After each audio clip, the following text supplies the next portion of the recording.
समृद्ध है। इन्हीं विशेषताओं को ध्यान में रखते हुए भारतीय पुरातत्व सर्वेक्षण ने इस स्मारक को विश्व धरोहर स्मारकों की सूची में शामिल करने हेतु प्रस्तावित किया है। प्रस्तुत वृत्त चित्र का महत्व इसलिए भी बढ़ जाता है कि इस वर्ष मध्य प्रदेश में भी राजा भोज का सहस्त्राब्दी वर्ष मनाया जा रहा है। कार्यक्रम को आगे बढ़ाते हुए मैं अधीक्षण पुरातत्व महोदय से अनुरोध करूंगा कि वे महामहिम और विशिष्ट अतिथियों का व्रत स्मृति चिन्ह देकर स्वागत करेंगे।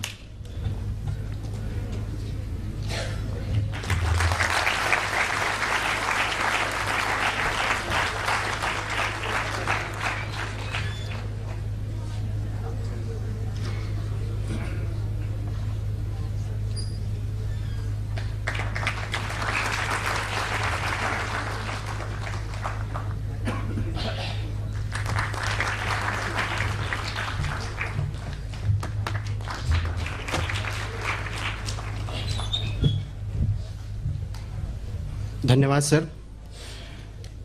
कार्यक्रम में समय का अनुपालन करना हमारा परम कर्तव्य है। मैं कार्यक्रम को आगे बढ़ाते हुए मध्य प्रदेश टूरिज्म के प्रबंध निदेशक महोदय से अनुरोध करूंगा कि वह आए और 2 वचन बोलें।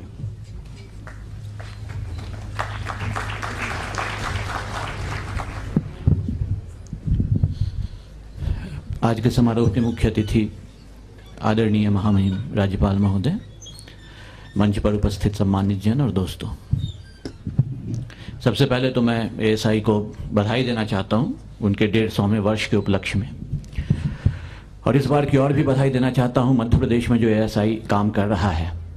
उनकी सबसे बड़ी उपलब्धि यह रही है कि विगत कुछ वर्षों में ही मध्य प्रदेश से 3 वर्ल्ड हेरिटेज साइट्स इन्होंने घोषित करवा ली हैं। अपने आप में यह एक बहुत बड़ी उपलब्धि है। आपने बहुत कुछ देखा। कंजर्वेशन एक डिबेट आर्कियोलॉजी में हमेशा चलता है कि हम कंजर्व करें कि रिस्टोर करें, और अंततः उस डिबेट का निष्कर्ष यही निकलता है कि यह मॉन्यूमेंट पर निर्भर करेगा, उसकी अपनी संरचना पर निर्भर करेगा, उसकी ज़रूरतों पर निर्भर करेगा। बटेश्वर के जो ऐसे टेम्पल्स थे जिनको एएसआई ने फिर से रिसरेक्ट किया, वो रेस्टोरेशन था। कई जगह सिर्फ कंजर्वेशन होता है। खैर, इस डिबेट में भी ना जाते हुए इस अवसर पर एक तो बधाई, दूसरा इस अवसर पर यह भी याद करने की ज़रूरत है हमें कि अभी हेरिटेज के क्षेत्र में बहुत सारी चुनौतियां हमारे सामने हैं। एक सबसे बड़ी चुनौती तो यह है कि आप अगर कभी यूरोप देखें, यूरोप के किसी गली, किसी मोहल्ले, किसी सड़क पे आप चले जाएं, तो 200, 250, 300 साल पुराने मकान उसी हालत में हैं और उस पर एक्टिविटीज़ हो रही हैं। उसमें दुकानें हैं, मकान हैं, तरह तरह की एक्टिविटीज़ भी हो रही हैं, लेकिन नियम है कि उसमें कोई परिवर्तन उसके हेरिटेज फसाद में या कुछ जो बेसिक हेरिटेज पैरामीटर्स हैं उनमें आप नहीं कर सकते। इस मामले में हम लोग बहुत पीछे रह गए। हमारे यहाँ भी ऐसे कई शहर थे जहाँ इस तरह की बहुत सारी प्राइवेट ओनरशिप वाली इमारतें थीं, लेकिन उसको मैं समझता हूँ कि एक ख़ास एफर्ट की ज़रूरत है कि अब हम इस दिशा में भी आगे बढ़ें।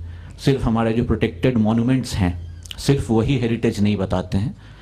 पब्लिक स्पेस में भी बहुत सारे मॉन्यूमेंट्स हैं जहां एक्टिविटीज़ हो रही हैं, वह भी एक हमारा हेरिटेज है। उस दिशा में भी हमको आगे काम करना चाहिए। इसके अलावा मुझे ये भी लगता है कि टेंजिबल हेरिटेज के अतिरिक्त अब यह वक्त आ गया है कि हम इनटेंजिबल हेरिटेज के प्रिजर्वेशन के लिए भी कदम उठाएं, चाहे वो हमारे मेडिसिनल प्लांट्स हों या फोक कस्टम्स हों या इस तरह की बहुत सारी चीज़ें हों। क्योंकि 150वें वर्ष में अब एएसआई पहुंच चुका है, बहुत बड़ी उपलब्धि है, लेकिन अब मुझे लगता है कि हम लोगों को अपना स्कोप ऑफ वर्क और स्पैन ऑफ वर्क थोड़ा वाइडन करने की ज़रूरत है, जिसमें हम इनटचेबल हेरिटेज को भी लाएं, पब्लिक स्पेसेस को भी लाएं। एक बार फिर आप लोगों को बहुत बहुत बधाई। धन्यवाद। धन्यवाद सर आपकी इस हौसला अफजाई के लिए। यहाँ पर हमारे बहुत दूर दूर से जो स्मारक हैं उनके स्मारक परिचर और अदर ऑफिसर्स भी यहाँ पर पधारे हुए हैं, जो कि रात और दिन एक करके अपने मॉन्यूमेंट और स्मारक की रक्षा में लगे रहते हैं।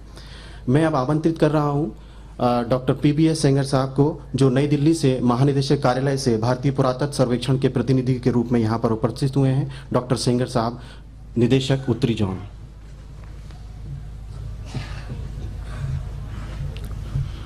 परम आदरणीय महामहिम राज्यपाल श्री पंकज राज जी, आयुक्त मध्य प्रदेश पुरातत्व, श्री ओटा जी, क्षेत्रीय निदेशक भारतीय पुरातत्व सर्वेक्षण ताहिर साहब, तथा उपस्थित सभी प्रबुद्ध अतिथिगण, छात्र, मेरे सहयोगी। आज इस समारोह के द्वारा हम भारतीय पुरातत्व सर्वेक्षण की उपलब्धियों, भारतीय पुरातत्व सर्वेक्षण की खामियों और भविष्य में हमें क्या करना चाहिए, इसके बारे में एक विश्लेषण के तौर पे इस समारोह को मना रहे हैं। ये समारोह देश के सभी भागों में प्रत्येक पूरे वर्ष में मनाया जाएगा। अभी हमारे पूर्व वक्ता श्री पंकज राज जी ने बहुत ही सटीक विषय बताया और ये बताया कि जो संरक्षण और जो पॉलिसी है भारत संरक्षण की, उसमें हम बहुत पीछे हैं कई देशों से।